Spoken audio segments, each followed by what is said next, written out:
हर रोज एक नई कहानी देखने के लिए चैनल को सब्सक्राइब करें और बेल आइकन दबाना ना भूलें। भावना अपनी माँ नेहा और पिता रघु की इकलौती लड़की थी।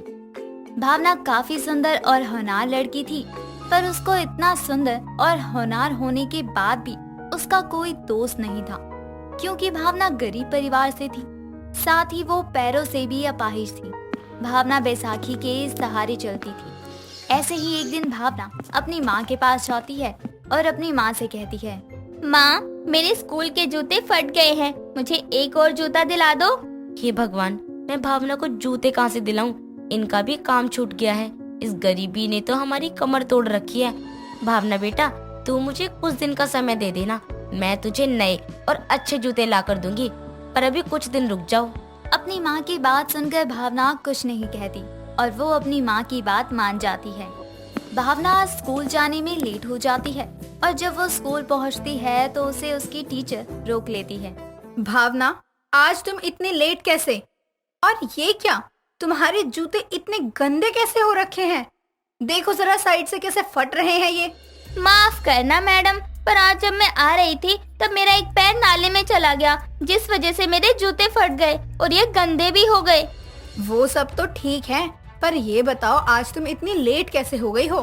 मैडम, आज माँ की तबीयत ठीक नहीं है, बस इसलिए आज घर के कामों में व्यस्त हो गई। रीजन चाहे कुछ भी हो, पर सच तो यही है कि तुमने स्कूल के रूल्स को तोड़े हैं और इसकी सजा ये है कि आज तुम स्कूल का पूरा ग्राउंड साफ करोगी। टीचर उसको उसकी सजा बता ही रही थी कि तभी एक लड़का बीच में बोल पड़ता है। मैडम, आप भी ना जाने कैसी बातें कर रही हैं। आपको क्या लगता है एक अपाहिज हमारे ग्राउंड की सफाई कर पाएगी?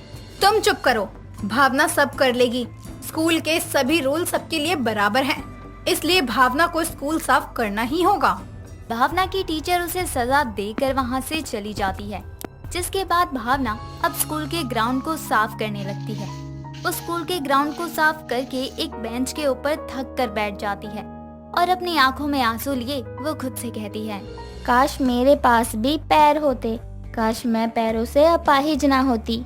क्योंकि भावना अपाहिज थी और ग्राउंड बहुत बड़ा था, बस इसलिए उसे ग्राउंड की सफाई करने में पूरा आधा दिन लग जाता है। थोड़ी देर में अब लंच हो जाता है। लंच में सभी बच्चे इधर से उधर घूम रहे थे, खेल रहे थे, पर भावना अकेली थी। वो किसी के साथ ना तो खेल रही थी और ना ही कोई उसके पास बात करने आता है। भावना खुद को बहुत उदास और अकेला महसूस करती है। भावना, तुम कहाँ जा रही हो? मैडम, मैंने पूरा ग्राउंड साफ कर दिया, अब मुझे भी अपनी क्लास में जाना है। कौन सी दुनिया में जी रही हो भावना तुम? जरा उधर देखो, कैसे पत्ते बिखरे हुए हैं हर जगह। पर मैडम, मैंने अभी ही उसको साफ किया था, तो फिर वो गंदा कैसे हो गया? अभी वहाँ पर बच्चे खेल रहे थे, कहीं ऐसा तो नहीं कि उन बच्चों ने खेलने की वजह से वहाँ गंदा कर दिया हो? देखो भावना, ये जो तुम बहाने बना रही हो ना, वो सही नहीं है। तुम अपने काम से ना भागो तो ज्यादा अच्छा होगा। और अगर जब तुम्हें ग्राउंड साफ ही नहीं करना था तो तुम लेट क्यों आई? टीचर की बात सुनकर भावना अपनी टीचर की बातों का कोई जवाब नहीं देती और अपनी नजरें झुकाए अपनी बैसाखी के सहारे वो एक बार फिर ग्राउंड को साफ करने लगती है। भावना की टीचर काफी अमीर थी, बस इसलिए वो गरीबों से चिढ़ा करती थी। पर कहते हैं ना, जिसका कोई नहीं होता उसका खुद भगवान होता है। ठीक उसी तरह से भावना अब जल्दी से सफाई कर एक बार फिर बेंच पर बैठ जाती है। भावना जब बेंच के ऊपर बैठी होती है तभी उसे किसी की आवाज आती है, बचाओ, बचाओ, मदद करो, मैं यहाँ फंसी हूँ, कोई है? कौन है? किसको मदद चाहिए? मदद करो। भावना अब उस आवाज को गौर से सुनने लगती है। गौर से सुनने के बाद उसे पता चलता है कि उसको वो आवाज उसकी ही बेंच के नीचे से आ रही थी। भावना अब अपनी बैसाखी के जरिए नीचे झुककर देखती है, जहाँ वो देखती है कि बेंच के नीचे एक कबूतर का बच्चा एक पत्थर के नीचे दबा हुआ है।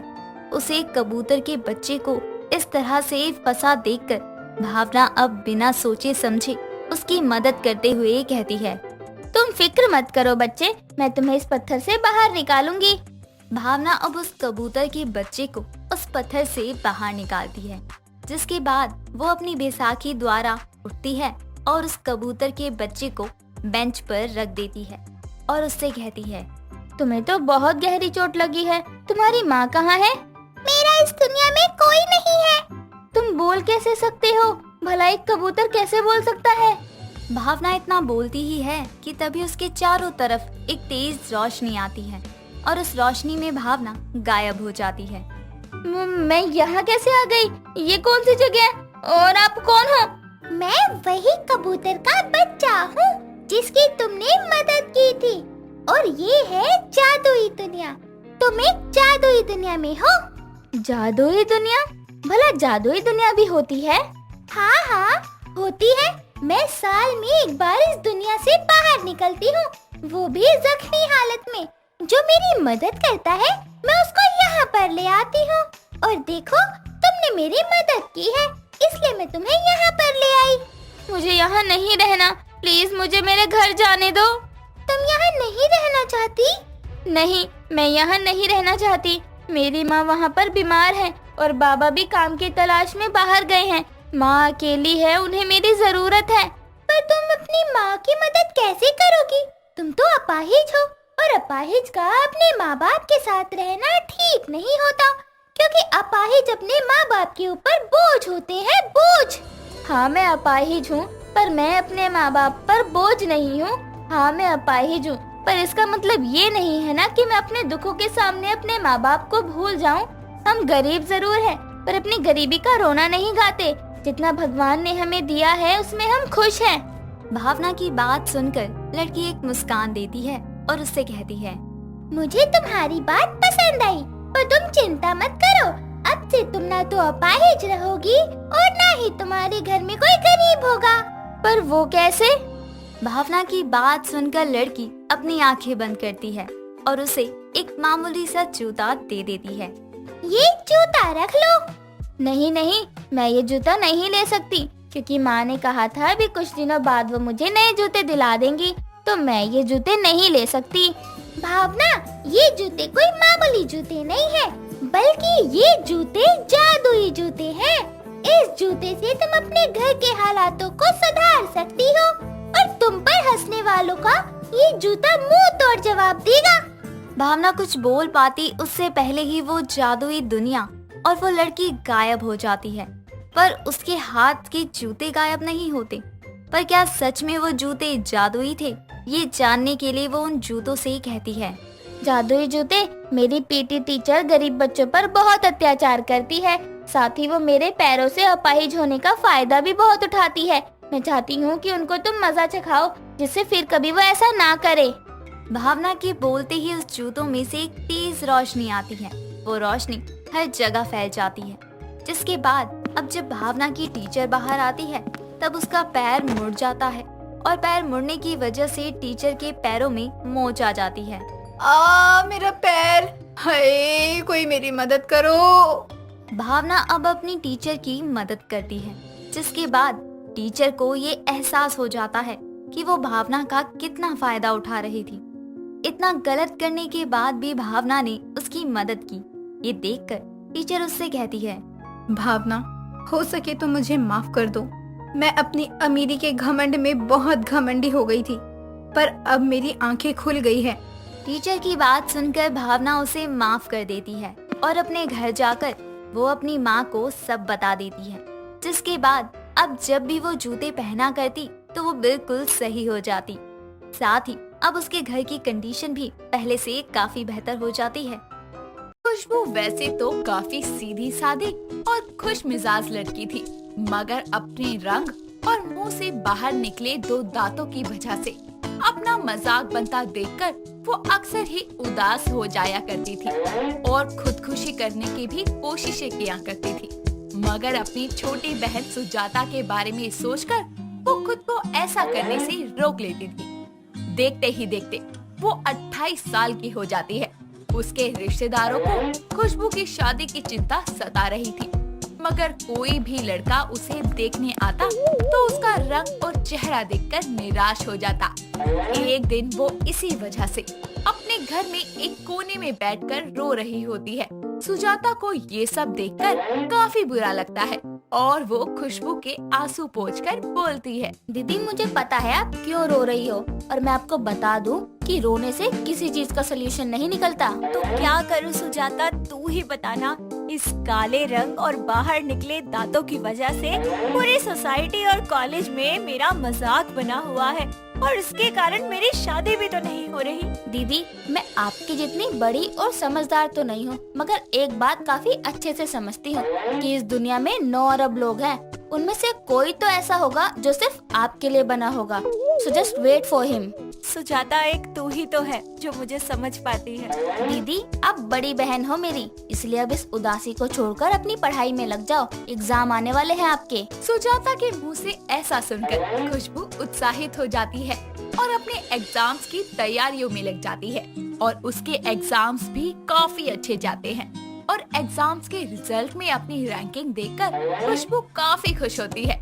वो खुशखबरी देने अपनी बहन के पास जाती है और कहती है, सुजाता, मैं तेरे लिए एक बहुत मजेदार खुशखबरी लाई हूँ। क्या बात है दीदी, आज तो आप बड़ी खुश लग रही हो। पहले आप मुझे खुशखबरी दो, फिर मैं आपको एक खुशखबरी सुनाती हूँ। जरूर दूंगी, मगर उससे पहले तू अपनी खुशखबरी सुना। नहीं दीदी, ये गलत बात है, पहले आप सुनाओ। अरे, मेरा लॉ का कॉमन एंट्रेंस एग्जाम क्लियर हो गया। ले, मैंने तो अपनी खुशखबरी सुना दी, अब तू भी सुना दे। दीदी, मुझे एक काफी कमाल की मैट्रिमोनियल साइट मिली है, वहाँ आपके लिए एक अच्छा लड़का मिल सकता है। तो देरी किस बात की, बना दे फिर मेरा भी प्रोफाइल। ऐसा कहकर सुजाता मैट्रिमोनियल वेबसाइट पर खुशबू की प्रोफाइल बना देती है और कुछ अच्छी फिल्टर्स वाली फोटोज भी अपलोड करती है।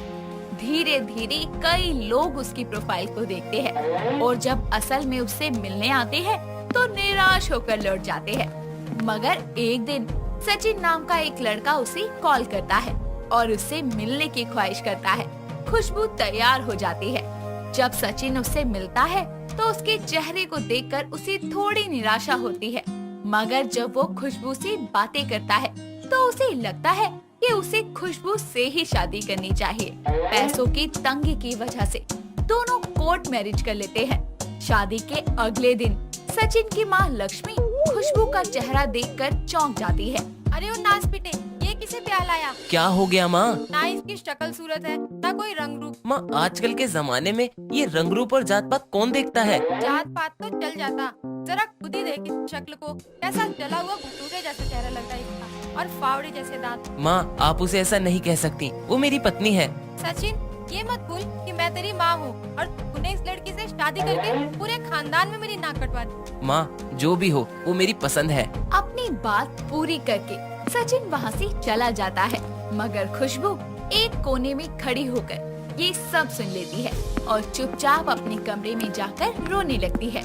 खुशबू के रोने की आवाज सुनकर सचिन जल्दी से भागता हुआ कमरे में जाता है और खुशबू को चुप करवाता है और उसे बड़े प्यार से बोलता है, खुशबू, अपना ये रोना धोना बंद करो। तुम ऐसे लोगों की बात सुनकर खुद को डिमोटिवेट क्यों कर लेती हो? क्या करूं सचिन, मैं खुद को रोने से रोक ही नहीं पाती।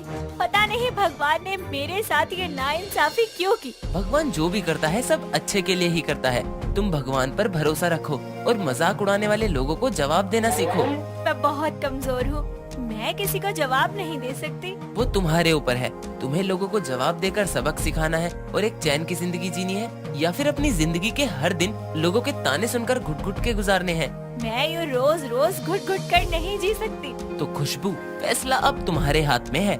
मैंने सोच लिया है कि अब मैं हर उस इंसान को सबक सिखाऊंगी जो मेरे रंग और मेरे दांतों का मजाक उड़ाता है। सचिन किसी तरह उसे समझा बुझाकर चुप करवा देता है और अपनी बातों से मोटिवेट करता है, जिसके बाद खुशबू अपने नए कोर्स की पढ़ाई में लग जाती है और अब उसे लोगों की बातों से कोई फर्क नहीं पड़ता था।